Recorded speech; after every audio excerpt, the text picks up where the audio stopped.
Indian Airlines Flight 814 was scheduled as a brief trip from Kathmandu to Delhi. It was December 24, 1999, and for the 176 passengers on board, the flight began as a routine journey home for the holidays.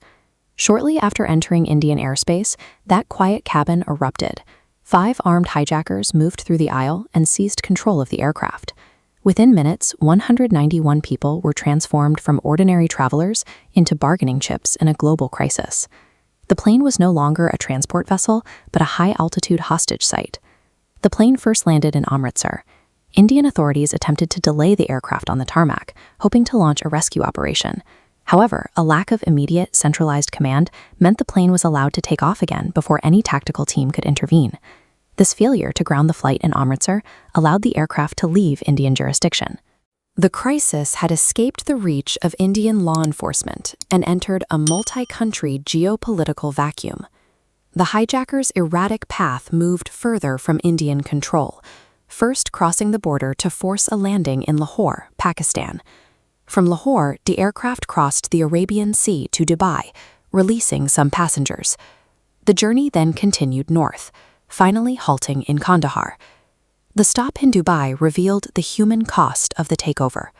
One hostage, Rupin Kadial, was removed from the plane with severe injuries and later died. Kandahar offered no safety for the hostages. In 1999, this region was a stronghold for the Taliban, creating a hostile environment for any external intervention. By landing in Taliban-held territory, the hijackers effectively insulated themselves from a military rescue. They had successfully turned a tactical situation into an impossible diplomatic standoff. For 7 days, the aircraft remained on the tarmac. Families in India waited as the crisis was broadcast to a global audience. On the ground, Taliban forces surrounded the aircraft. Their presence made it clear that any Indian attempt to retake the plane would likely lead to a direct conflict with the local military. Indian negotiators worked around the clock in these conditions. They were racing against a clock dictated by the declining health of the hostages and the hijackers' growing impatience. The hijackers eventually made their demand clear. They would only release the passengers in exchange for 3 high-profile militants held in Indian prisons. This single demand paralyzed the entire decision-making process.